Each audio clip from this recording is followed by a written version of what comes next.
Within the world of ice and fire, Sansa Stark has been acknowledged as the key to the North, and thus her position as arguably the most eligible bachelorette in all of Westeros has been widely acknowledged by the power players in the Seven Kingdoms as well.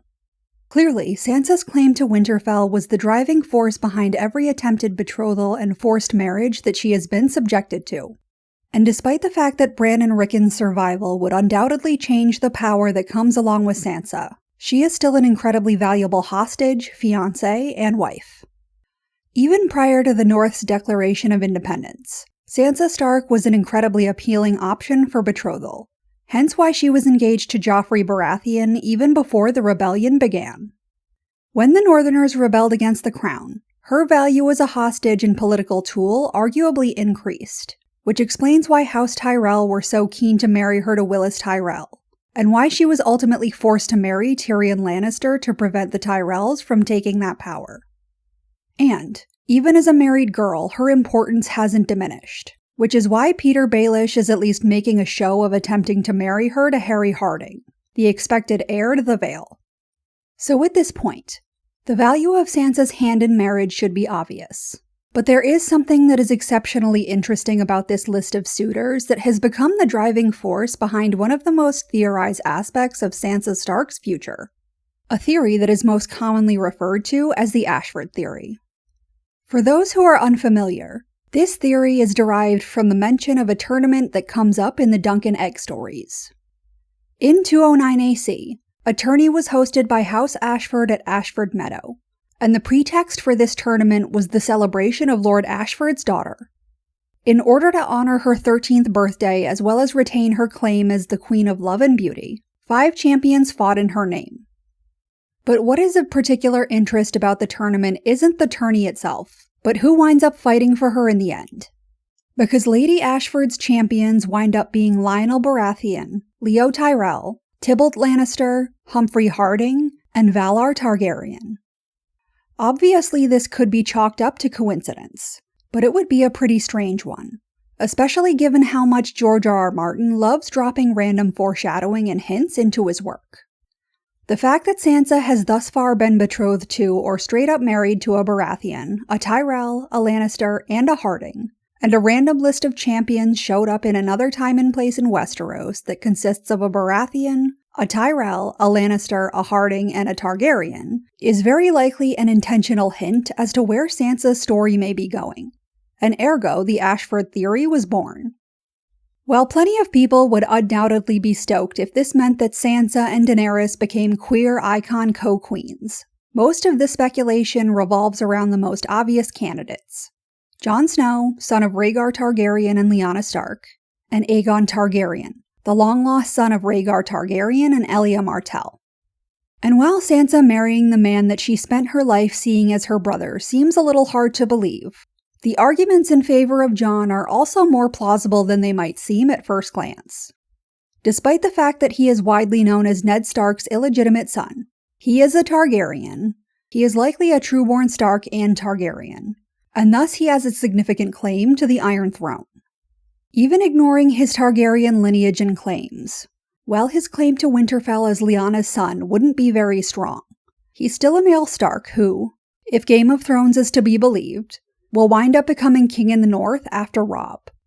The TV series also indicated that Sansa will ultimately become queen in the North. But given that the Northerners have traditionally avoided letting a woman take power if there is any other option available, then consolidating Jon and Sansa's claims through marriage makes sense.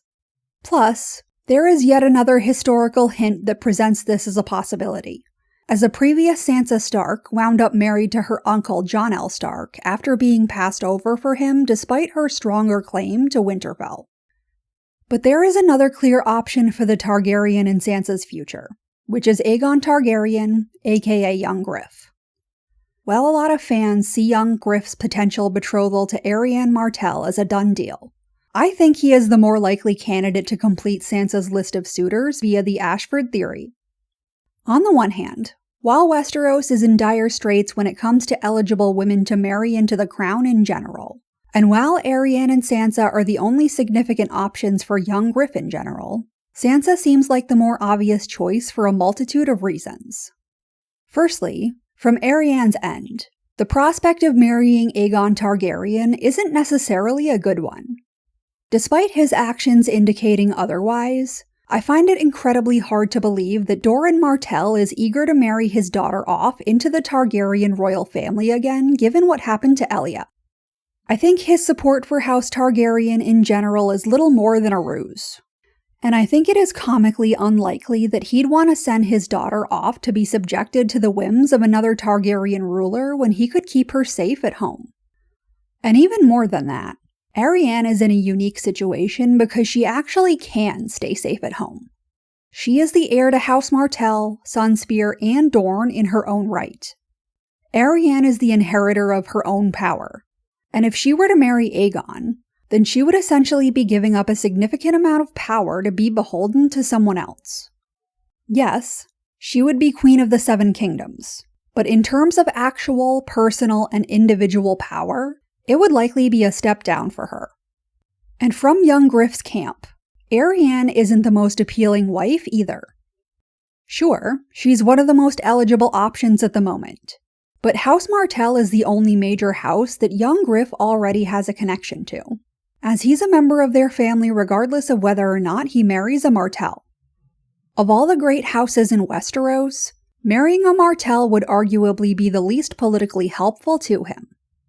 Beyond that, it's obvious that young Griff and the people around him intend for him to be the king of the Seven Kingdoms, and it's clear that the North is not going to submit to the Iron Throne again easily. By marrying the eldest girl from House Stark, Aegon has the best chance of actually reintegrating the Northerners into the Seven Kingdoms.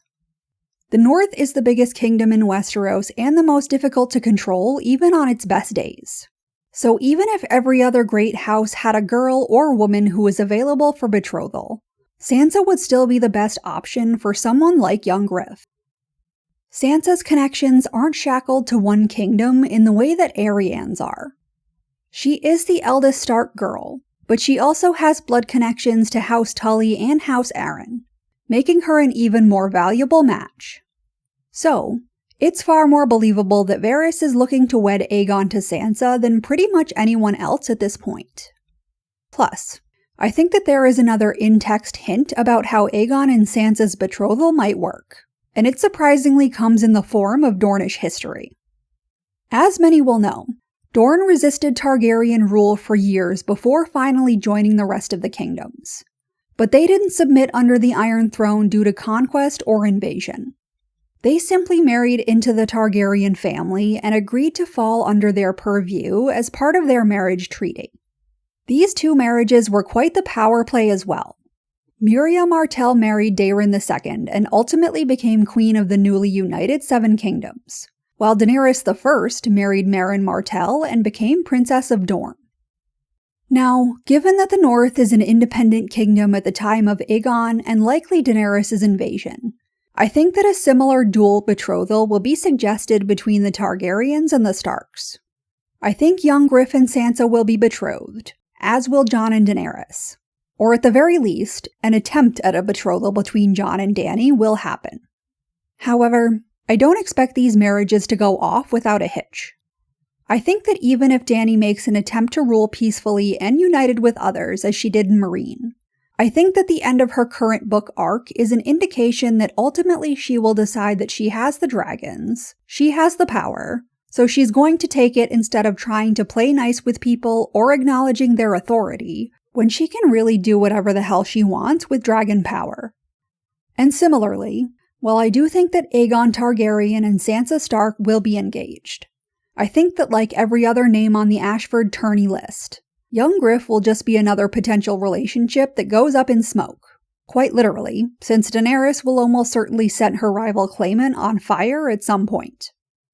However, that doesn't mean that this betrothal isn't important to Sansa's character development. While Sansa has already been betrothed to a Baratheon, nearly betrothed to a Tyrell, forcefully wed to a Lannister, and potentially engaged to a Harding, I think that her arrangement with young Griff will be important because it will be hers alone. All of her so-called relationships thus far have been nightmarish, but they have also been completely out of her control. While Sansa is the key to the North, Everyone else is attempting to use her power for their own ends so that they can gain power for themselves. Given that young Griff may well be on the Iron Throne by the time the ice thread is coming beyond the wall, then Sansa agreeing to marry him in exchange for his assistance would not only make sense, but it would finally put her in a position to use her power for herself. She would be the one who is in control and who is using her own power to gain more rather than being used and abused by others and getting absolutely nothing out of it. But while I ultimately think that the long-lost and totally legitimate Aegon Targaryen is the Targaryen who is going to round out Sansa's Ashford Tourney list rather than Jon Snow, I think that Game of Thrones once again got it right with Sansa's ending by leaving her off as an unmarried queen who is ruling in her own right. Sansa's character arc has largely been a romantic one, while also being a deconstruction of classic romance. One of the most powerful aspects of her character is that, despite the fact that she has been horrifically mistreated and had to endure countless abuses at the hands of monsters, she still has a deep belief and desire for real love. She dreams about someone who wants to marry her for who she is rather than her claim. And so, while I don't think that the audience will get to see it, I expect that she will ultimately get that wish. She may finally start coming into her own with Harry Harding, and she might figure out a way to use her position and rank to win the Vale over for herself, rather than acting as another tool in Littlefinger's tool belt. But given that so much focus has been put on Harry Harding being the heir behind Sweet Robin, I expect that George R.R. Martin will subvert expectations there, and Sweet Robin will be the one to survive, while Harry Harding will be the one to die.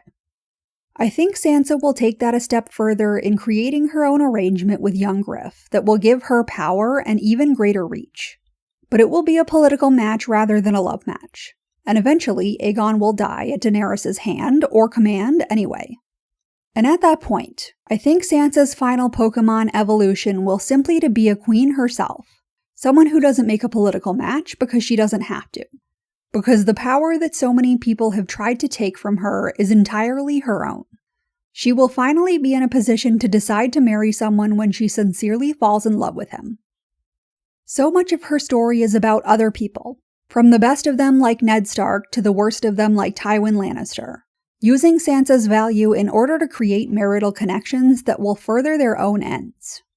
Ergo, while it would be powerful to see Sansa finally flip the script and use her value as eligible marriage material for her own purposes, the most satisfying end that would truly feel like her character has grown into an entirely new person would see her simply take the power she has and use it solely for herself.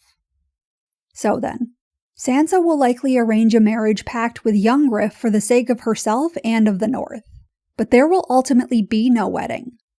Instead of marrying a Targaryen and reuniting the North with the rest of the Seven Kingdoms under the Iron Throne, Sansa will give up her last ground to her final Targaryen suitor.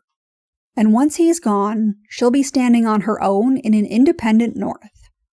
The Ashford Tourney is likely an incredibly interesting insight into Sansa's journey throughout A Song of Ice and Fire, but the final champion in Ashford Meadow will not be Sansa Stark's final champion.